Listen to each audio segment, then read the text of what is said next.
Good evening, folks. This is Mike Padua once again, returning to our tropical weather analysis, and this is brought to you by Typhoon2000.com, the Philippines' first website on tropical cyclone, and this is for today, Monday through Wednesday, August 17 to 19, 2020.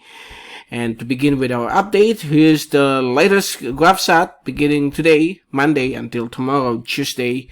We have an active LPA. This is 99W, which has just crossed Extreme Northern Luzon and is now moving or emerging over the West Philippine Sea, the northern part, or along the western sections of the Balintang Channel.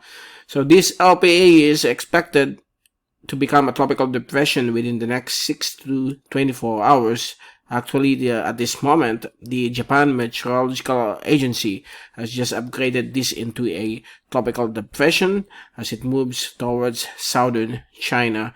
But this system will no longer have a direct effect to the Philippine Islands except this evening along the western sections of extreme northern Luzon.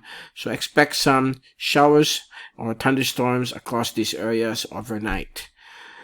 This LPA is embedded within the active monsoon trough, which connects another LPA right here over to the south of Guam. This is 90W with lower chance of developing into a tropical cyclone within the next 24 hours, less than 35%.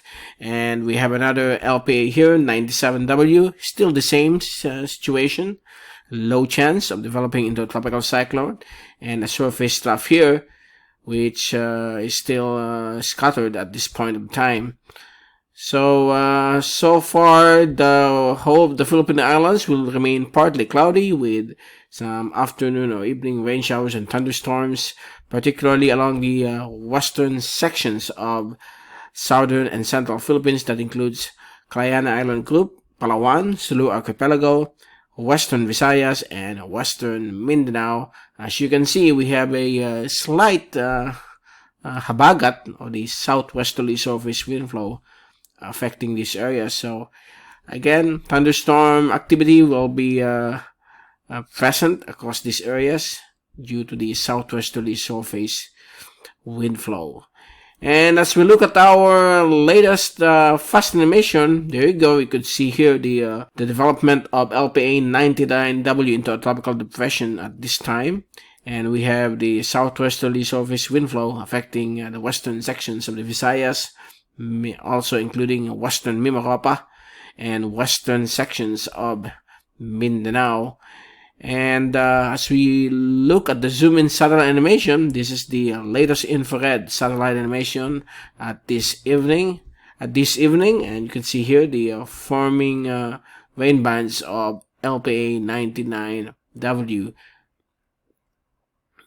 which is expected to become which is now a tropical depression, moving towards the southern China area. And we have lots of localized thunderstorms affecting portions of Mimaropa, Visayas, and Mindanao, brought about by the southwesterly surface wind flow. So that's the latest from our zoom-in satellite animation. Now let's move towards our windy.com wind and rain forecast, courtesy of ECMWF model. So tomorrow afternoon, 4 p.m., expect isolated scattered rain showers across and thunderstorms all throughout the country. And by Wednesday afternoon, still the same situation. We could expect afternoon or evening rain showers and thunderstorms in most parts of the country. So there you go. That's the latest for this evening, Monday, August 17. And we will be returning again on Wednesday to give you more video updates on our weather conditions. From Typhoon2000.com, this is Mike Padua reporting. Stay safe always. Be #WeatherWiser. Be #TyphoonWiser. And thank you for watching our YouTube. And thank you for watching our weather channel.